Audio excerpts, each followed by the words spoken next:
Mike Stevens is hard to miss at North Shore Church in Slidell, welcoming kids to Sunday school in a Superman cape. After what he's been through these past few months, he just might be a man of steel. His wife Jessie can attest to that. He was laying there, and I was like, "You're so strong, Mike, and you're gonna pull through this, and I know you will. I believe in you." And I said, "They don't believe it. They don't know this." I said, "But they don't know Mike Stevens the way I know Mike Stevens." And he goes, "They will." July 17th, a perfect Sunday morning, Mike was headed on his motorcycle to a memorial service in Livingston Parish with his 13-year-old daughter along for the ride. They say there's two types of bikers, those who have been down and those who are going to go down.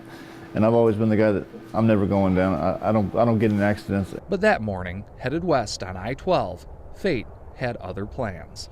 Mike's wife, 9 months pregnant at the time, remembers the phone call, the panic, and her first glimpse at the interstate near the crash site. All I'm doing is waiting, and I'm looking at all this traffic and thinking, that's my family up there. And I wanted to get out of the car and run, so that was really hard. That was a hard day. As word of the accident reached North Shore Church that morning, the pastor and his congregation enlisted heaven's help. He stopped service, and our church held hands across the aisles and prayed for my husband while he was still laying in the road. Mike was airlifted to UMC in New Orleans and slipped into a coma with multiple broken bones. Even though he had a helmet on, his brain swelled, which required the removal of part of his skull and life-saving surgery. While Mike's daughter would recover from her injuries, Jessie says that doctors had to resuscitate Mike twice. I still can see it, and the way the machine was breathing so hard for him, his body was jerking every time it was pushing air into his lungs, and I didn't know at that point if I was going to get Mike back. And she didn't know if Mike would ever meet their new daughter. Jessie delivered a baby girl just days after the crash, while Mike was still in a coma. And even though he would soon regain consciousness, at the time he couldn't even remember that we had been pregnant. So that was really hard too. It's been some hard stuff, but out of all of that, a lot of good has come. Good from the depths of despair, in what can only be described as a miracle.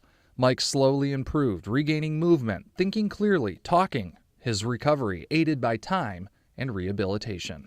And good people who prayed that fateful Sunday and were moved to do even more. The ladies of our church provided meals every night for just over 2 months, like for a week after he came home.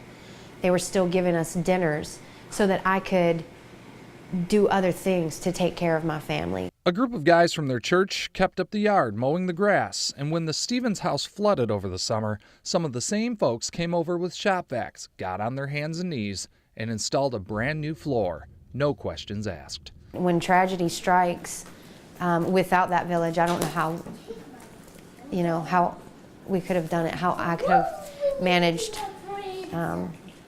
taking care of kids and meals and grocery shopping and a house and a husband, a sick husband.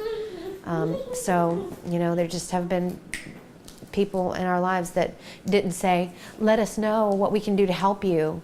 They just showed up. It would appear our town has some real-life saints. So many people have been involved in so many different ways. Wow. Couldn't have done this without all the support. Helping a man of steel slowly heal. For the Stevens family, it's just one of many reasons this holiday to give thanks. Greg Adeline, Fox 8 News.